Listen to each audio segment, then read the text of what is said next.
Olá, meu querido, tudo bem? Graças a Deus, nós estamos em paz, estamos no Evangelho Eterno, estamos avançando cada dia mais. Queridos, olha, finalmente, você sabe que nós do Evangelho Eterno, a gente estuda muito a Bíblia e a gente tem a preocupação de trazer para você somente aquilo que a gente consegue filtrar, não é? E aquilo que a gente consegue realmente chegar a uma conclusão, um entendimento perfeito. Deixa eu ler primeiro um versículo aqui, dois versículos. Marcos, né? O capítulo 16, o verso 15 e o versículo 16. Olha que interessante. E depois eu vou falar para você alguma coisa sobre isso aqui. Olha só. Marcos 16. Todo mundo fala que... Todo mundo não. Né? As pessoas que estudam a Bíblia, estudam a história da Bíblia, falam que isso aqui, não é acrescentado. Esses versículos aqui são acrescentados. Do versículo 9 em diante de Mateus, de Marcos, isso aqui é acrescentado. Mas tudo bem. Vamos deixar essa parte do acrescentado ou não de lado. Mas olha só que interessante. Suponhamos que isso aqui seja uma verdade. Que isso aqui foi uma verdade e uma ordem do próprio Jesus. Marcos 16, verso 15 e 16. Olha só. Mas eu vou ler a partir do versículo 14, por causa do entendimento. Mais tarde, Jesus apareceu aos 11. Isso aqui não era todos que estavam atrás de Jesus para ouvir alguma coisa. Não. Somente para os 11. Essa palavra aqui, ela foi endereçada, ela foi falada aos 11. Qual palavra, Alberto? Vamos continuar lendo. Mais tarde, Jesus apareceu aos 11, não tem nada de plural aqui, aos 11, estando eles à mesa, e lançou-lhes em rosto, ou seja, Jesus cobrou deles. O que Jesus cobrou deles? Lançou em rosto, o quê? A incredulidade e dureza do coração deles, porque não acreditaram naquelas pessoas que tinham visto já ressuscitado. Muita gente viu Jesus ressuscitado antes dos discípulos. Foram lá contar para os discípulos. Os discípulos não acreditaram. Por isso que Jesus está lançando em rosto dele aqui, cobrando a eles. Por que vocês não acreditaram naqueles que me viram antes de vocês? É isso. Pormenorizando. Aí, beleza. O versículo 15 fala assim: e disse-lhe, a quem? Aos 11. Ide por todo o mundo, pregai o evangelho a toda criatura. Quem crê e for batizado, seria salvo. Não é? Tem 2000 anos, tá? Esse será aqui. Então nós não podemos lançar para o futuro. Isso aqui tem que respeitar o tempo, tá bom? A colocação aqui, a cultura. Seria. 2000 anos depois, seria. Quem crê e for batizado, será salvo. Mas quem não crê, seria também condenado. Aí preste atenção. Qual foi o evangelho que Jesus mandou a igreja atual pregar? Qual foi? Jesus, ele mandou a igreja atual pregar algum tipo de evangelho? Mandou? Qual foi o dia? Qual foi a hora? Qual foi o ano que Jesus mandou a igreja atual pregar evangelho? Quando? Se o evangelho do reino, ele disse que era para os discípulos pregar. Isso aqui está aqui, ó. O evangelho que Jesus pregava era o evangelho do reino. E qual era a finalidade do evangelho do reino? Quem acreditasse no evangelho do reino. O que o evangelho do reino pregava? Pregava o nome de Jesus como o Deus encarnado e pregava a salvação de quê? Da grande tribulação. Essa era a função do evangelho do reino. O evangelho do reino não era um evangelho para todas as criaturas da terra, do reino da terra. Quando a Bíblia fala aqui, ó, ide por todo mundo. Mundo aqui, querido, tá num português. No original aqui, o mundo aqui não é cosmo, não. O mundo aqui, no original, é aeon. Ide por todo o mundo, mas era um mundo habitável. O mundo que eles viviam. O mundo daquela geração. O mundo daquele sistema, daquela situação. Mas quem que ia pregar o evangelho do reino? Era os discípulos. E qual era a função, Alberto? Quem acreditasse no evangelho do reino, o que que eles iriam ganhar com isso? Ah, iam ganhar muita coisa. Vamos olhar em João capítulo 5. Capítulo 5, o versículo 24 e 25. Preste atenção. João, capítulo 5, versículo 24 e 25. O tema, o texto aqui, o contexto, é a vida por intermédio do Filho. Mas vamos observar a partir do versículo... Aproveitando que Jesus aqui está falando, vamos aproveitar do versículo 19. João 5, a partir do versículo 19. Jesus respondeu-lhes: em verdade, eu digo a vocês que o Filho por si só não pode fazer coisa alguma. Ele só pode fazer o que vê o Pai fazendo, porque tudo que o Pai faz, o Filho faz também. Porque o Pai ama o Filho e lhes mostra tudo o que faz. E lhe mostrará também maiores obras do que esta, para que vos maravilheis. Pois assim como o Pai ressuscita e vivifica os mortos, olha, ressuscita e vivifica. O que é vivificar? Viver duas vezes, ou fazer viver duas vezes. Pode ser no sentido físico, como no espiritual. Viver duas vezes é você viveu. Noé viveu duas vezes. Noé viveu o período antediluviano e o período pós-dilúvio. Assim como eu e você podemos viver o período da lei e o período da graça. Podemos viver o período da graça e o período do reino de Deus eterno. Vivificar é viver duas vezes. Timóteo viveu, Paulo não. Timóteo morreu com 80 anos, o juízo foi no ano 70. Paulo escreveu para ele a primeira carta no ano 55. Timóteo foi vivificado, viveu duas vezes. Morreu para o mundo de então, o mundo da lei, e morreu para o mundo da lei e viveu no mundo do evangelho eterno, que ele atravessou o juízo. Isso é vivificar. Viver duas vezes. Ou seja, aí Jesus falou assim: pois assim como o Pai ressuscita e vivifica os mortos, assim também, ou do mesmo jeito, né, o Filho vivifica aqueles a quem quer. Preste atenção nisso aqui, tá? Preste atenção nisso aqui. Você vai ficar maravilhado. Olha, 22. Aqui está a chave, querido. Aqui está a chave.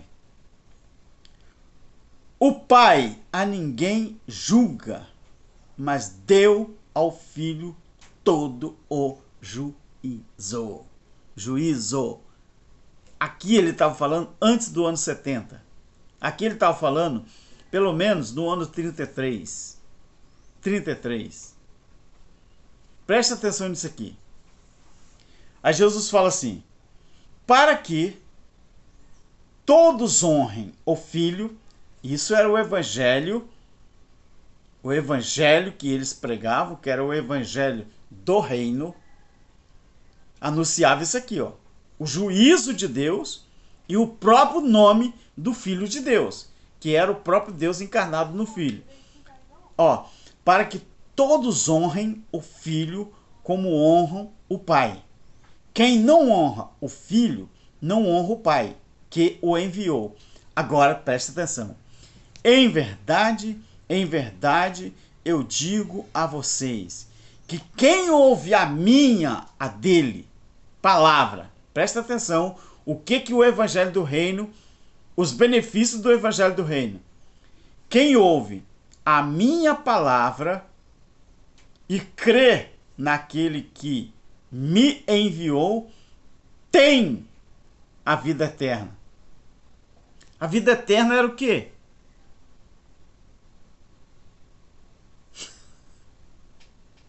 Vida eterna era o quê?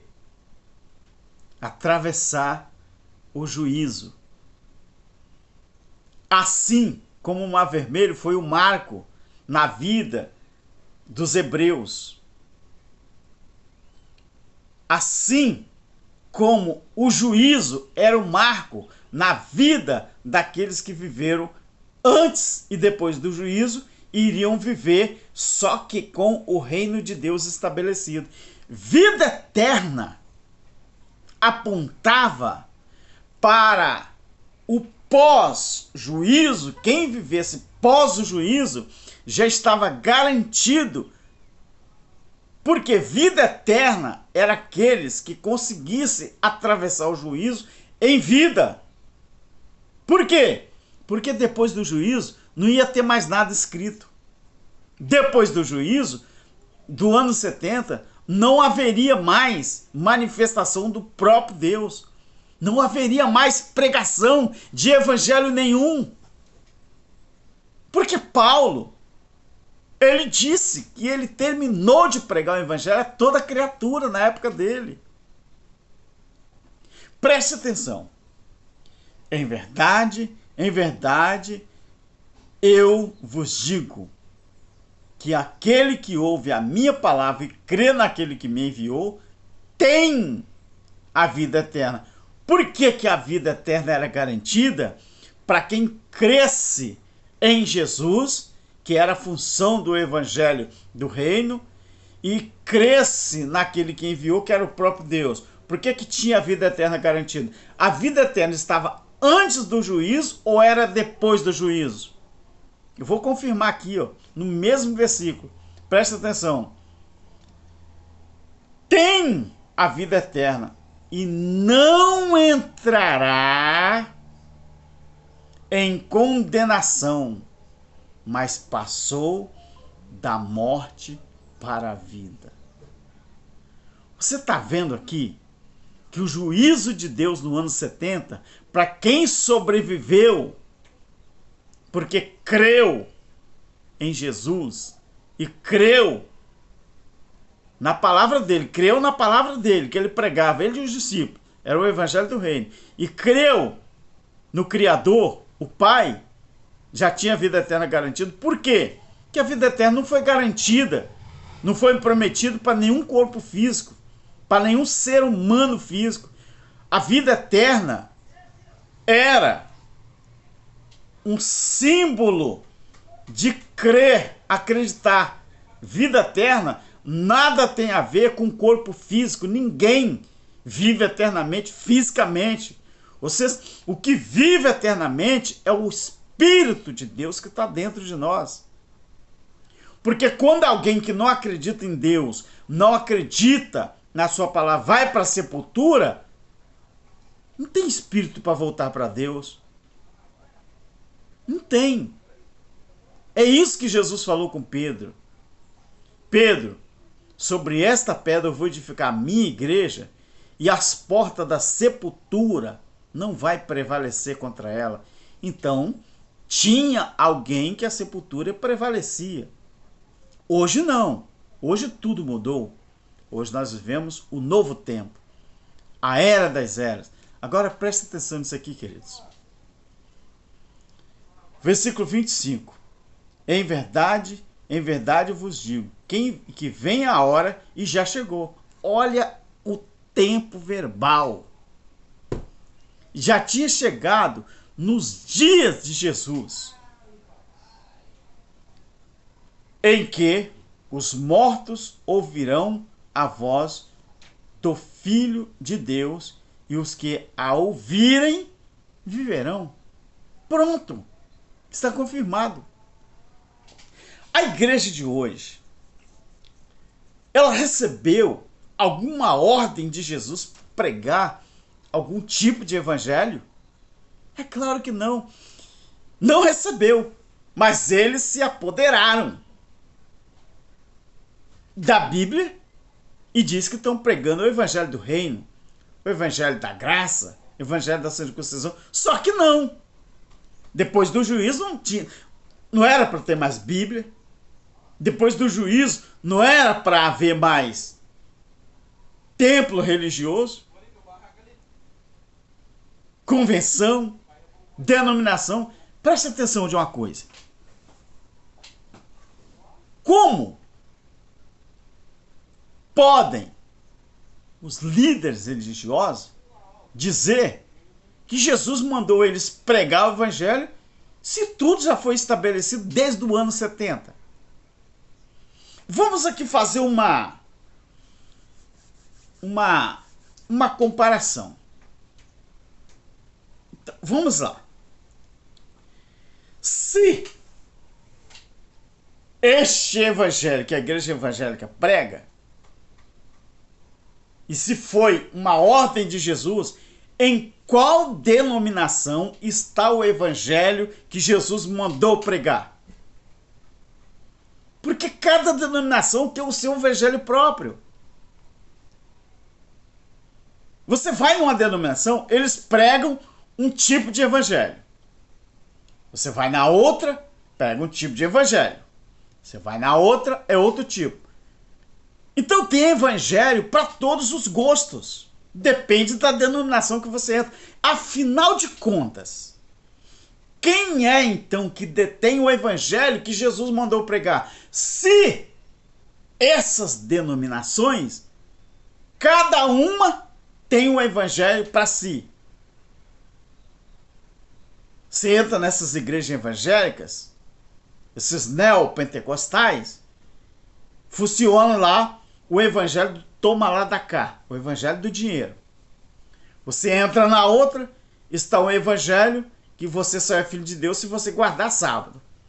Existe a outra que você só é filho de Deus se você batizar na água, sendo que era uma coisa de judeu, que era ablução. Você vai na outra, você só é filho de Deus se você tiver inserido nos 144 mil. Você vai na outra, aqui na minha igreja, você tem que fazer isso, fazer aquilo, se você não dizimar, você é ladrão. Aqui na minha igreja, você tem que ter o cartão de membro no bolso. Tem que fazer parte do rol de membro. Tá, mas aonde que está isso na Bíblia? Aonde que está isso? Qual é o evangelho, então, que a igreja prega?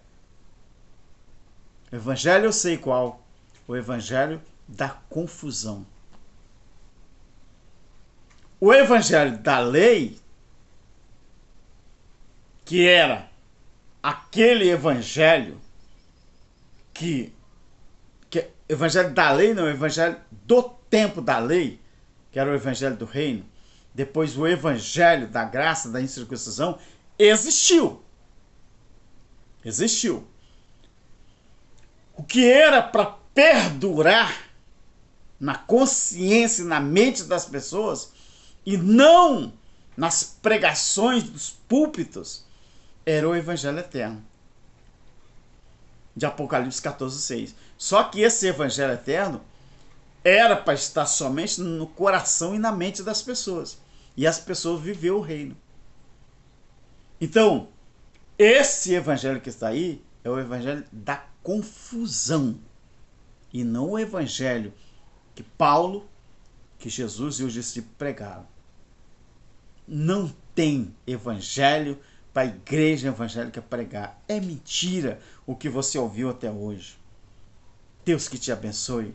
É, queridos, Evangelho eterno faz a diferença. Tchau e Deus abençoe.